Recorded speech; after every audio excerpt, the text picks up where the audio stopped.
Hi guys! Welcome back to my YouTube channel.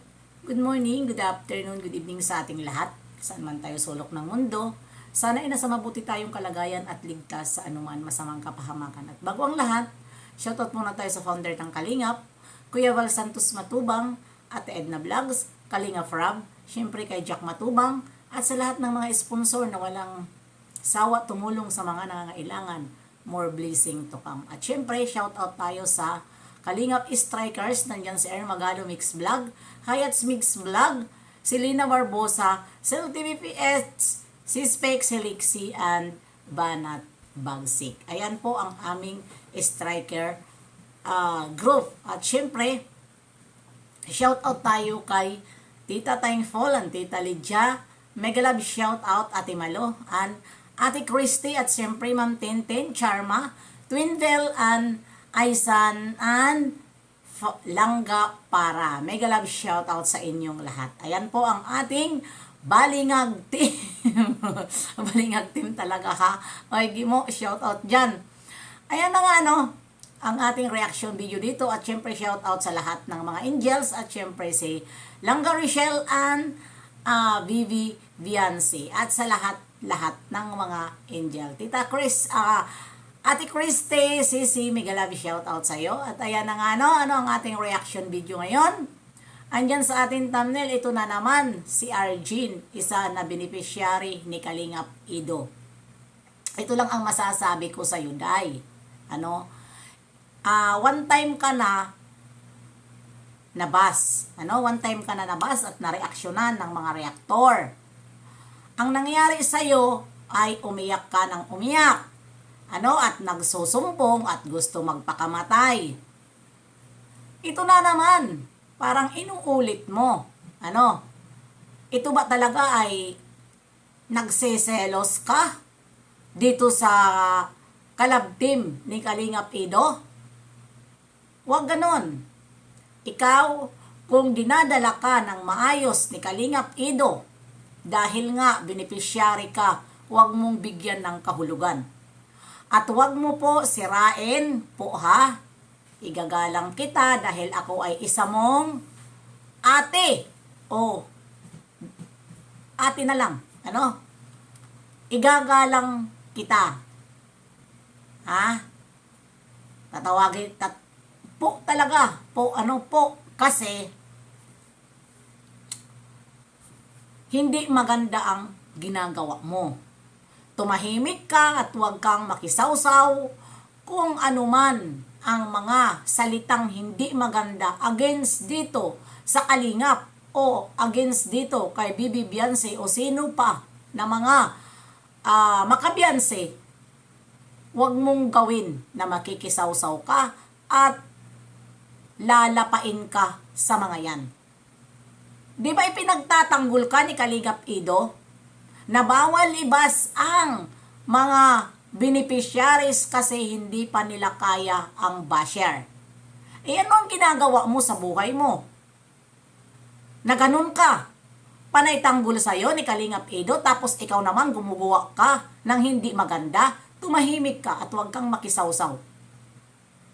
Kung yung babaeng Joyce ay hindi mapakali sa isang tabi, huwag ka nang sumali. Hayaan mo siya, hindi natin maintindihan kung itong Joyce o ano ba ang kanyang ipinaglalaban at bakit siya lumabas sa social media.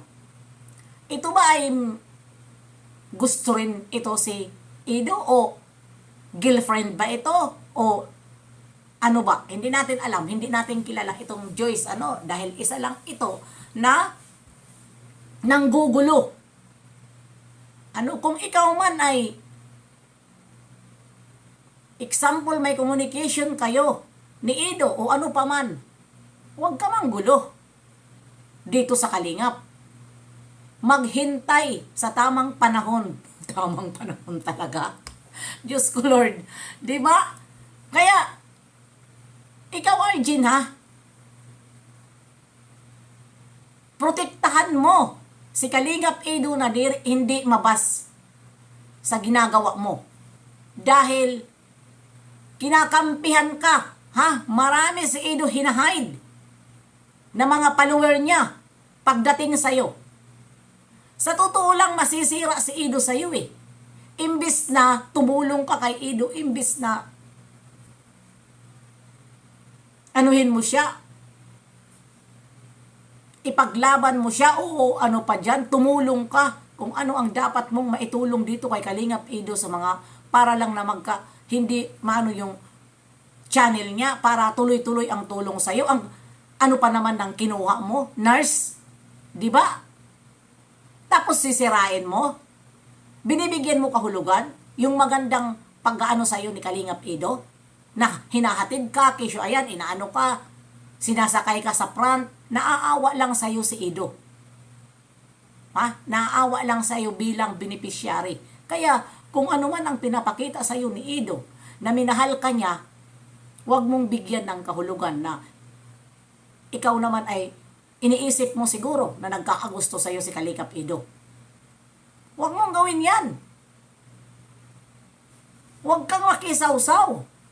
Tumahimik ka at ikaw lang ang nakita ko na beneficiary, at bakit napakadaldal mo? Beneficiary ka lang ni Ido ha, hindi ka beneficiary ni Kalingap Prab. Dahil dito sa kay Kalingap Prab, mga beneficiary ay ano yan? Respeto yan. Malaki ang respeto dito sa kay Kalingap Prab sa mga angels na yan. At binibriefing yan ni Kalingap Prab. Ano, kulang ka ba sa briefing ni Kalingap Ido? At napakatigas ng bungo mo? Pinapahamak mo si Kalingap Ido? Ito lang. Masasabi ko sa iyo, Kalingap Ido. Yung beneficiary mo si Arjen, makakasira yan sa iyo. Dahil kinakampihan mo, hindi mo alam kung ano ang pinanggagawa dito sa social media. Nakikisawsaw sa mga chismis. Andoon, nagko-comment. Huwag ka makisa, kasi kahit kasaan magko-comment, Arjen. Ha? Kahit saan ka magko-comment, matitris ka at matitris sa mga yan. Nasa social media tayo. Alam mo naman ang mga follower ni Bibi Biancy. Ha? Pinupuntahan na nila ang mga social media kahit pa tayo magpa-Facebook. Huwag mong bitbitin, lalong-lalo na sa Facebook. Nandoon lahat. Lahat ng mga social media. Inikot-ikot na ng mga viewers natin. Kaya wag na wag ka makisawsaw at wag na wag mong sirain ang pangalan ni Kalingap Ido, dahil si Kalingap Ido ay marami na nakakalaban ng dahil lang sa'yo. Di mo ba alam na minsan na na-hide si Kalingap Ido at pinapalayas ni Kalingap Ido sa live kapag may basher against sa'yo? Di ba? Hinahide, pinapalayas, tinatanggalan ng jacket. Di ba? Kaya yun ang isipin mo. Porkit ba ay kinakampihan ka? Ganun ka na lang? Hindi ka na makikinig kay Kalingap Ido? Na di ba? Pinagsabihan ka na? Bakit ang tigas ng ulo mo? Paano kung mawala ka na sa pagka-beneficiaries kay Kalingap Ido? Ano bang pinaglalaban mo? Di ba? Hindi ka magkakaganyan kung wala kang totoo lang na ikaw ay madaldal ka. Sa tingin ko palang madaldal ka talaga na bata ka. Hindi ka nakakapagtiis. Hindi ka nakakapagtiis na hindi ka makapagsalita. Tingnan mo. Hindi ka nakapagsalita sa live mo o sa ano pa. Pero saan ka nagkukutak? Sa mga comment section. Huwag ganyan. Huwag ka nang makisawsaw sa Joyce na yan. Huwag kang pumunta doon. At alam na kinakalaban ng mga supporters yung Joyce na yan. Kaya hayaan mo na sila kung ano ba talaga yung pinaglalaban din ni Joyce. Huwag ka na makisawsaw para Hindi ka madamay sa kaguluhan.